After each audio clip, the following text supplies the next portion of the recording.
Okay, guys, what I did today was I woke up. My wife told me that the board was falling on the patio roof.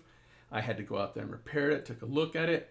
I decided to use my pneumatic nailer for the first time. So I tested it out on 2x4 on my workbench. Everything worked great. Went ahead and set up my compressor outside and got everything going. And here's a video. Tell me what you think. All right, guys, I had my roof built over a slab the other day here in the backyard.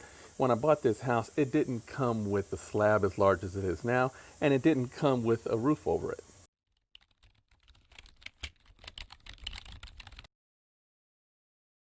So now here I am about a year later, and I have a piece of wood that's coming down.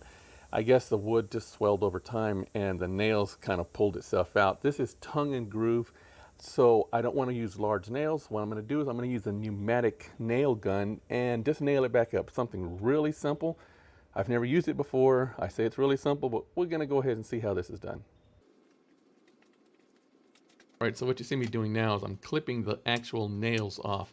That way when I push this board back up, it doesn't crush the nails or it doesn't deform the board, and it actually just smooths it nice and smoothly. So I'm gonna clip all these nails off, and then you're gonna see me go ahead and try and use this nail gun and see how things go.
So I was having a little bit of fun. I figured I was gonna go ahead and try and put a few nails in a couple of extra spots.